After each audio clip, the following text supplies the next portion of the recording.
Are you feeling stressed at work, demotivated, unappreciated? There's a possibility that your workplace is toxic. So, how do we manage a toxic work environment? What are some of the strategies we can use to kind of navigate our way through this?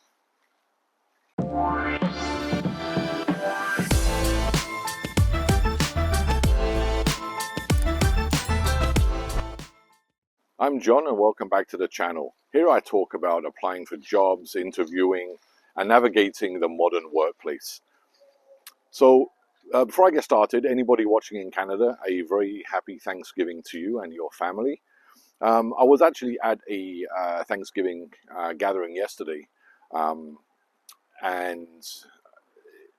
invariably at get-togethers with family and friends, the conversation often um, steers towards work and the challenges people are having. And during a couple of the conversations, the people expressed their discontent, the stress of at their workplace, and the trouble they were having. And watching a few videos on YouTube over the past couple of days, it is very clear that a lot of people, despite all of the protections that are in place, despite the talk about employee engagement, creating cultures of inclusion, it's very clear that a lot of workplaces are very, very toxic. So what do we do? How do we manage this? What's the best approach to take? But before we get into that, I think it's let's explore what a toxic work environment means and what are some of the signs that you may indeed be working in a toxic workplace. You may have noticed where you work that there's an incredibly high level of turnover, where people only tend to stay for a very short period of time. Be indicative of a sign of bad leadership, of bad management, but generally, it reflects what can be described as a malaise. And if you do notice that there is a very high level of turnover, of staff attrition, you may also notice that the leadership in your company isn't the best, and it doesn't appear to be serving the employees very well. One factor, though, I think that plays into the sense of turnover is that the workplace has changed significantly over the past, 20 years or so. It wasn't uncommon for earlier generations to start with a company and stay there for the entirety of their career. But today, you don't see that same sense of loyalty to an employer. People's expectations have changed significantly as well, where we focus, or we're taught now that it's okay to seek work that fills us, or fills a desire that we have, that aligns with a passion that we have. Obviously, the internet has played a huge part in this, where we see frequently people making a decision to live an alternative lifestyle, to work very differently, to not be tied to a particular company. So I think that, combined with a general sense of discontent with the leadership and management, explains why we're seeing, I think, unprecedented levels of turnover. What's the communication like in your company? Are you kept abreast of developments? What's going on? Are you given feedback? Is everybody on the same page? Are consistent messages being sent? If not, this is a sign of bad communication, where there isn't a standardized approach to keeping employees up to date with what's going on, with sharing feedback as to how they're performing. If you work in a company where the only feedback you get is negative criticism as opposed to feedback coaching, then potentially, again, this is a sign of a toxic workplace. Employees in a company will invariably talk about their work, what they feel about the company, what they feel about their bosses, their supervisors. So what's morale like in your organization? Would you define it as being high? Or would you say that people are generally just marking time and just working for the paycheck? You find that there is no consistent communication, that some employees are updated as to what's going on, others are ignored, then again, another sign of a toxic work. A high level of absenteeism. Do people call in sick a lot? Do people just miss work? When you notice that happening, that really points to team morale. If morale's high, people want to, are invested. They want to participate. They want to stay engaged in their work. When you notice people missing a lot of work, that's a sign of extremely low morale and indicative perhaps of a very toxic workplace. Are you supported at work? Do you have bosses who seem interested and invested in your development? Does your company have very robust employee engagement initiatives? Employee engagement is something that's often spoken about, but very rarely well practiced. There are opportunities for advancement, professional development.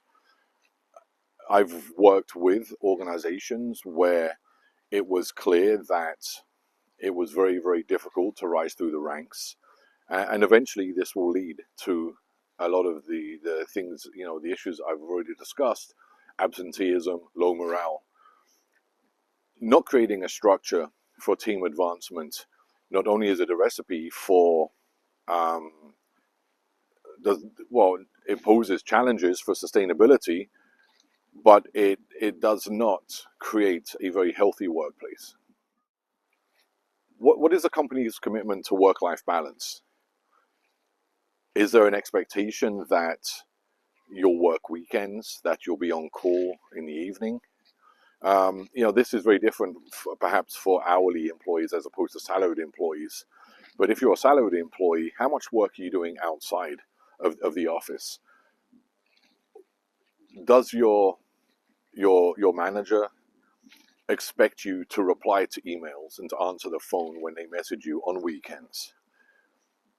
And what happens if you don't? Placing unfair, unrealistic demands on team members is a very definite sign that something is wrong with the culture of the organization. So there are many clues or signs that a workplace is indeed toxic. And so again, just quickly: bad communication, a lack of support, poor work-life balance, lack of professional development, lack of advancement opportunities. So what do you do if you're finding yourself in a toxic workplace? I'm not going to suggest that it's easy just to get up and quit and leave. And generally, in today's economy, I do recommend people weather the storm just a little bit. That being said, one's sense of well-being, mental health, is not worth any job. I've seen the effects of people suffering through incredibly toxic workplaces, denoted by bullying, harassment, discrimination, and the issues I've just discussed, and the effects are long lasting. If you feel that you're suffering the negative consequences of a poor culture, of an environment where you're not supported, I strongly recommend that you talk to friends, you talk to loved ones, you explain to them what's going on. There are a number of resources that people can tap into to address a lot of the effects of a negative workplace. But I think it's critical that you do reach out, that you do share your thoughts, your opinions, your feelings. Toxic workplaces tend, from my experience, and it's my opinion, they don't tend to get better unless there is a massive shift or a change in the overall dynamic.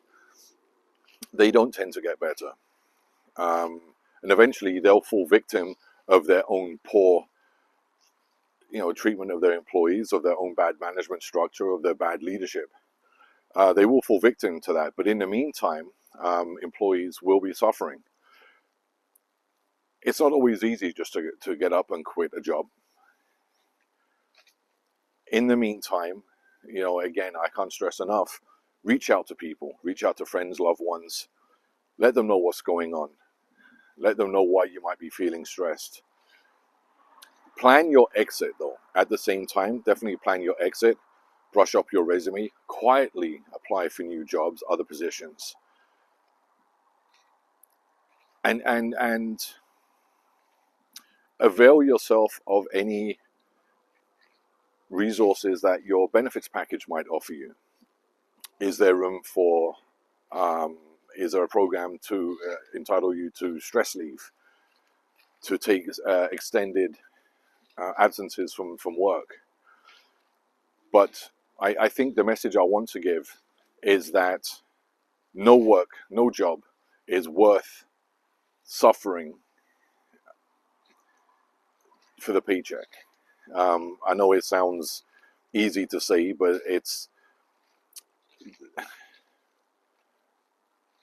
the result of suffering through it for too long is not good. It will not serve you, and it will not serve your family. Pay attention to what an organization is like. Primarily, if you're considering working with one, explore the culture of the company.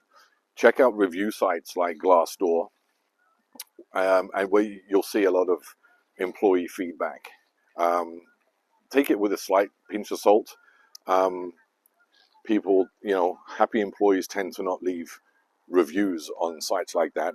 But check out those sites. Get a sense as to what people are feeling, what the culture in the organization is like. Set your boundaries. Set your boundaries as much as you can in terms of how much you're willing to commit and give to an organization.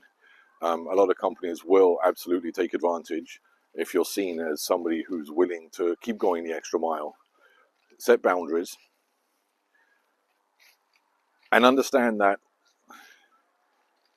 a company will let you go in a second, or nobody is irreplaceable. So keep that in mind when you're investing a lot of yourself into an organization.